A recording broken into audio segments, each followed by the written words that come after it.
Hi guys, can you help me in knowing the phenotypic expression of the given mirror diploid condition of lactoferron in a bacterial strain? तो हमें इन दोनों को separately consider करना है।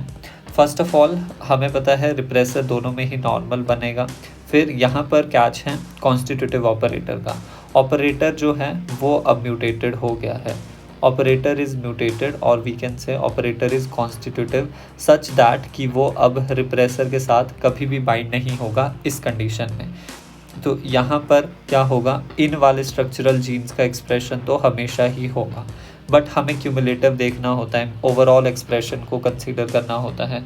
तो यहाँ पर क्या होगा कि जो रिप्रेसर है वो नॉर्मल बनेगा और वो ऑपरेटर को बाइंड कर कर रखेगा, यानी इन स्ट्रक्चरल जीन्स का नॉर्मली एक्सप्रेशन नहीं होगा in the absence of inducer. But हमने क्या कहा कि इस वाले से तो इस वाले ऑपरेटर कॉन्स्टिट्यूटिव ऑपरेटर की वजह से यहाँ पे जो स्ट्रक्चरल जीन है उनका एक्सप्रेशन हमेशा होगा। इसका तो देखो होगा नहीं बिकॉज ये म्यूटेटेड है, यानी कि Y प्लस परमिएज का एक्सप्रेशन ऑलवेज एंड ऑलवेज होगा इर्रिस्पेक्टिव ऑफ इंड्यूसर प्रेजेंट है या फिर एब्सेंट है।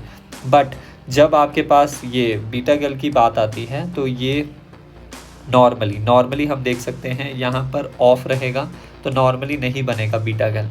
बट जब आपने इंड्यूसर प्रोवाइड किया तो वो रिप्रेसर के साथ बाइंड करेगा, वो ऑपरेटर वो प्रिवेंट करेगा कि अब रिप्रेसर ऑपरेटर के साथ बाइंड ना करें, और फिर इन स्ट्रक्चरल जीन्स का भी एक्सप्रेशन होगा, यानी यहाँ से बीटा गैल का एक्सप्रेशन होगा बट यहाँ से परमिएज का एक्सप्रेशन नहीं होगा। बट इसकी वजह से हम देख सकते हैं कि परमिएज का एक्सप्रेशन ऑलवेज हो रहा है, हमेशा ही हो रहा है।